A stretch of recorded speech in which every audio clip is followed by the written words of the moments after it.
First here tonight at 5, the new developments. ABC News obtaining video today, a video believed to be taken by the ICE agent who fired the fatal shots in Minneapolis, showing the moments leading up to and during the deadly shooting involving federal ICE agents.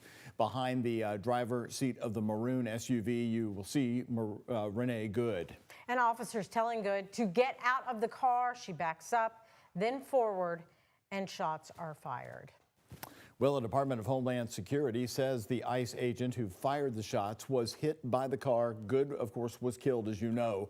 Good evening, everyone. Thanks for joining us. I'm Doug Proffitt. And I'm Connie Leonard. In a statement to Minnesota Public Radio, a couple had stopped to support their neighbors, saying we had whistles, they had guns.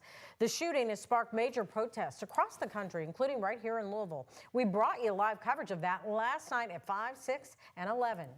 Meantime, Minneapolis protests continuing today. This video showing a protest and vigil held last night in Minneapolis, just blocks from where Nicole Good was killed. That protest was peaceful.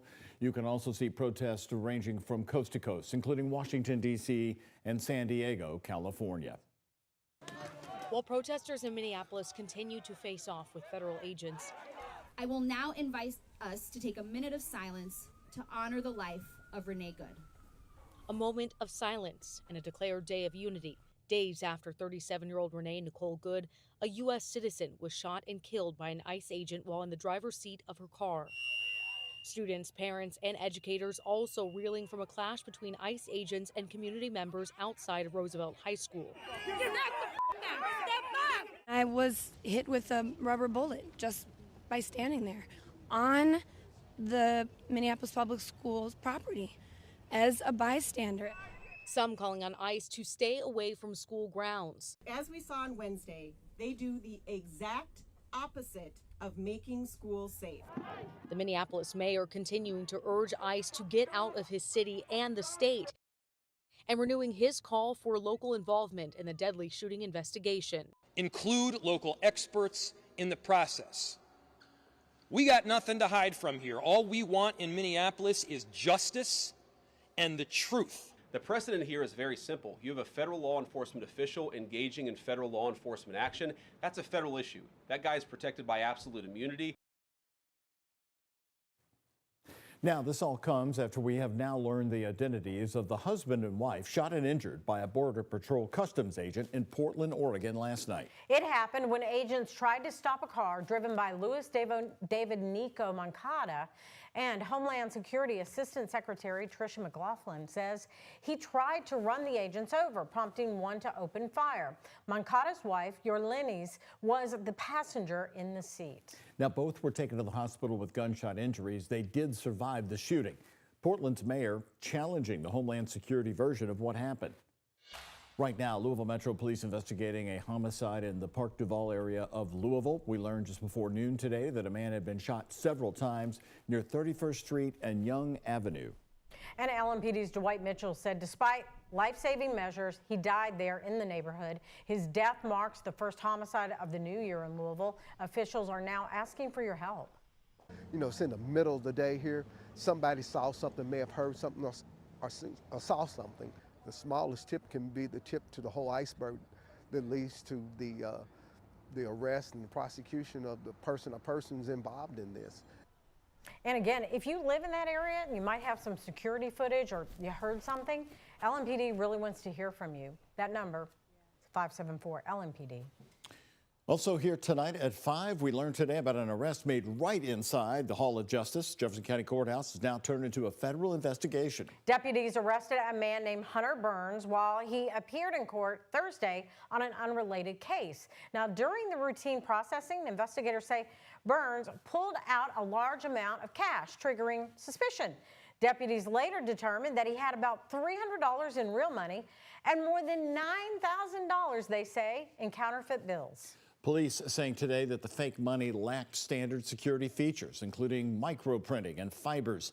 Burns now facing 124, that's right, 124 felony counts of criminal possession of a forged instrument. The case has been turned over to the U.S. Secret Service, which is leading the investigation. We'll have more from the news conference about this coming up tonight at 6.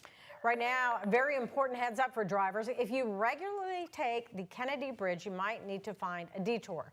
for the next couple of days, well, at least tonight and tomorrow morning. KYTC is closing all lanes of I-65 South on the bridge for some needed repairs starting at 8 o'clock tonight through 10 a.m. Saturday. Crews will work on the ongoing bridge expansion joint replacement project while it's closed. KYTC suggests you take I-265 West as a detour for the next tonight and tomorrow again, instead of going through the bridge on I-65. We love our bridges, especially when they are open and running. And join us tonight at 11. We'll be showing you live pictures of the work underway. Well, Today was downright hot. It was really hot.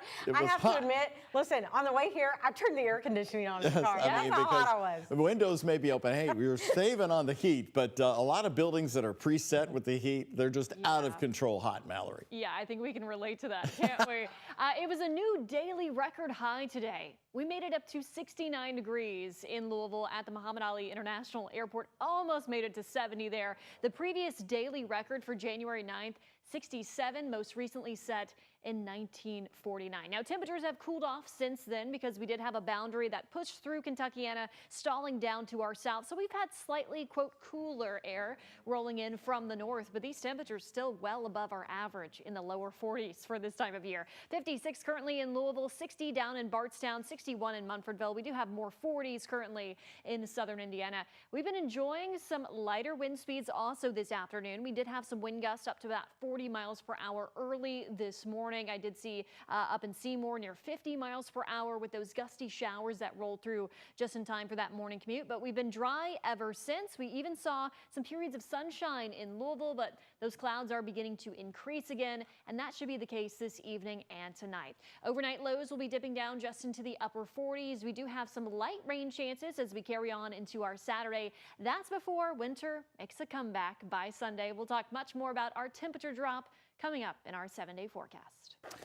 All right, Mallory, well, in Atlanta, they say that the rain's going to be starting soon. Right now, it's 66 degrees. That's what we're showing you live right now. This is Mercedes-Benz Stadium in Atlanta, Georgia, where in less than 3 hours tonight, it's a big night. The #1 seeded Indiana Hoosiers take on the 5th seeded Oregon Ducks. And Connie, the folks in southern Indiana are already so excited. On the night team at 11, we're going to be in one of the most popular bars. We're checking them out. They expect huge crowds of Indiana football fans. Absolutely. You can see the fans down at the bottom of the screen there. We've got cars that are rolling in, and then there are fans over on the left-hand side. They've got a big walk. That's a big stadium. But, hey, they are happy to do it because their team is ready to go tonight for the Peach Bowl. That big game tonight is a rematch, of course, from earlier this season. But this time, it's got bigger implications. That's because tonight there's a chance at the college football playoff championships right on the line. And our Sarandon Raboyne is joining us live for day 3 of our coverage in Atlanta tonight with a deeper look at IU's stifling defense. Yeah, so Sarandon will be too much for the Ducks. What do you think, Sarandon? Well, Connie and Doug, when these two teams first met in Eugene, everyone kind of already knew that Indiana's offense was powerful, but the defense proved that they were a force to be reckoned with and really shut the Ducks down. I want to tell the offense's story, walk them into a trap. They did a great job the first time around of creating some havoc, and it's something that we looked at and how could we improve, and feel like we have up to this point. But I mean, they're a top 5 defense. They just do little things that just nag you, you know? It's like a fly that you just can't get off. We just play free. You know, we let our D-line play free, and our linebackers will, fit off of them, and then our safeties and corners will fit off of us. But it's all about playing fast. I would say we would just play our game, and whatever works for us, we'll stick with it. Lost the ball as he was hit.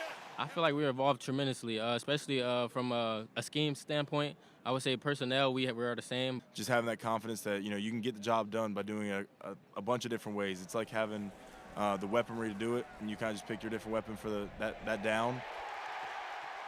I don't take kindly to the fact that we're going to get bullied. We don't get bullied. I've never had a football team get bullied. I don't expect to, but not because we're bigger than anybody. It's because that's not what football's about. My message to the team was just leave no doubt. You want to be the best, you have to play in big games like this, and you have to capitalize on the opportunity that's placed in front of us right now, and I think if you do that, you will leave no doubt. And they left no doubt last time that these two teams played. Indiana got to Oregon's quarterback Dante Moore 6 times last time in Eugene. And when asked if he was going to bring similar pressure, defensive coordinator Haynes says, actually, no blitzes. We're going to cover 8. And somehow I don't think that that's going to be true. We are going to look at Fernando Mendoza and his impact on the Hoosiers coming up later at 6. So you're going to have more coverage. You're not going to want to go anywhere. Thank you, Sarandon. The winner of tonight's game will face off against the Miami Hurricanes, who are returning to college football's national championship for the first time since 2003. This comes after the U beat Ole Miss in Thursday night's Fiesta Bowl. The score 31-27. The Miami quarterback Carson Beck scored a touchdown to give the Hurricanes the lead with 18 seconds left in regulation. The national championship is just 10 days away, by the way, and it's going to be on Monday, January 19th.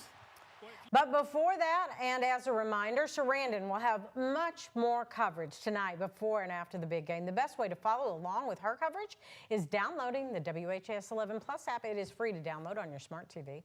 And after the game, be sure to have that app handy, by the way, on WHS11 Plus, because that's where you're going to be finding our live streaming of IU coach Kirk Cignetti's post-game press conference comments live. Kickoff for the Peach Bowl is at 7:30 tonight. Again, his comments will be on WHS11 Plus for you live tonight. Coming up, our political reporter Isaiah Kim Martinez is in Frankfurt today, getting the scoop on candidates ahead of this year's elections and those last-minute candidates that are filing. We've got all of it coming up next. And here's a look at today's Kentucky Lottery jackpots. Mega Millions, $199 million. Powerball, $124 million. The Kentucky Lottery, funding education for over 1 million Kentucky students.